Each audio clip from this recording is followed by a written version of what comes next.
Hello bachcho, let's say this question. This question says in a NPN transistor 10 to power 10 electron enter the emitter in 10 to power minus 6 second. 4% of electrons are lost in the base. The current transfer ratio will be. तो आपका transistor based question है semiconductor. तो पहले तो की concept लिखे यहाँ पर की कॉन्सेप्ट। तो आपका यहाँ पर जो की कॉन्सेप्ट है करंट गेन पर डिपेंड कर करंट गेन इस पर बेस्ड क्वेश्चन है। तो यानी की कॉन्सेप्ट लिखे current gain in transistor current gain in transistor.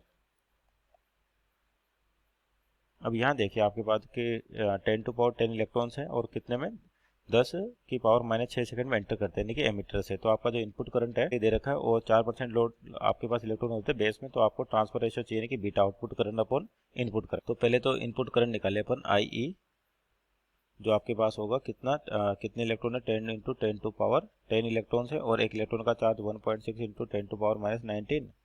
तो चार्ज अपॉन टाइम और टाइम कितना दे रखा है आपको 10 की पावर माइनस 6। तो ये कितना बचेगा आपके पास 1.6 इंटू 10 टू पावर अभी ऊपर जाके प्लस का 6 हो जाएगा तो यानी कि 16 हो जाएगा और ये 19 यानी कि 10 टू पावर माइनस 3। तो यानी कि आपका ये करंट हो गया इनपुट में। अब आपके पास 4% इलेक्ट्रॉन लॉस हो गए कहाँ पर बेस में। तो इसका मतलब क्या होगा जो बेस आउट आपका बेस करंट होगा बेस करंट यानी कि आई बी। तो टोटल का 4% यानी कि 4/100 into 1.6 into 10 to power minus 3। तो ये कितना हो जाएगा यहाँ पे 2 टाइम्स जाएगा और ये 50 और ये फिर से 2 टाइम गए तो 25 हो जाएगा। तो यानी कि 1.6 डिवाइड बाई 25 इंटू 10 की पावर माइनस 3 एम्पियर। तो आपका जो ट्रांसफर रेशो बीटा क्या वैल्यू हो जाएगी इसकी आपके पास ट्रांसफर रेशो की आउटपुट अपॉन इनपुट। तो आउटपुट में आपका क्या आई सी और इनपुट में क्या होगा आई आपके पास ई।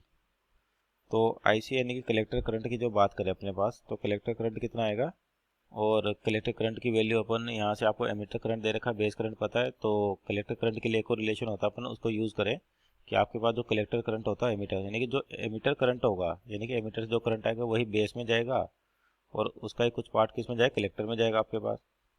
तो यानी कि यहाँ से आई सी की वैल्यू निकाले अपन तो आई सी की वैल्यू हो जाएगी I E minus I B I E minus I B. तो आपके पास आई ई की value 1.6 into 10 to power minus 3 minus 1.6 into 10 to power minus 3 divide by 25। तो यहाँ से अपना क्या आ जाएगा आई सी आ जाएगा। तो यहाँ पर सोल्व करने पर क्या वैल्यू आ जाएगी ये इसको माइनस 1.6 तो कॉमन आ जाएगा आपके पास और ये जगह 25 माइनस 24/25। तो क्या वैल्यू बचेगी 1.6 into 10 to power minus 3 into 24/25।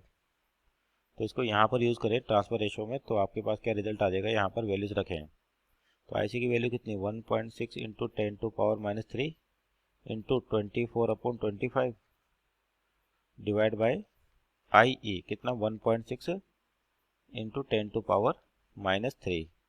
तो यहाँ से डिवाइड करें जाएगा 0.96। So this our final answer और ऑप्शन चाहिए तो option number C is our right answer. Hope you understood well. Best of luck.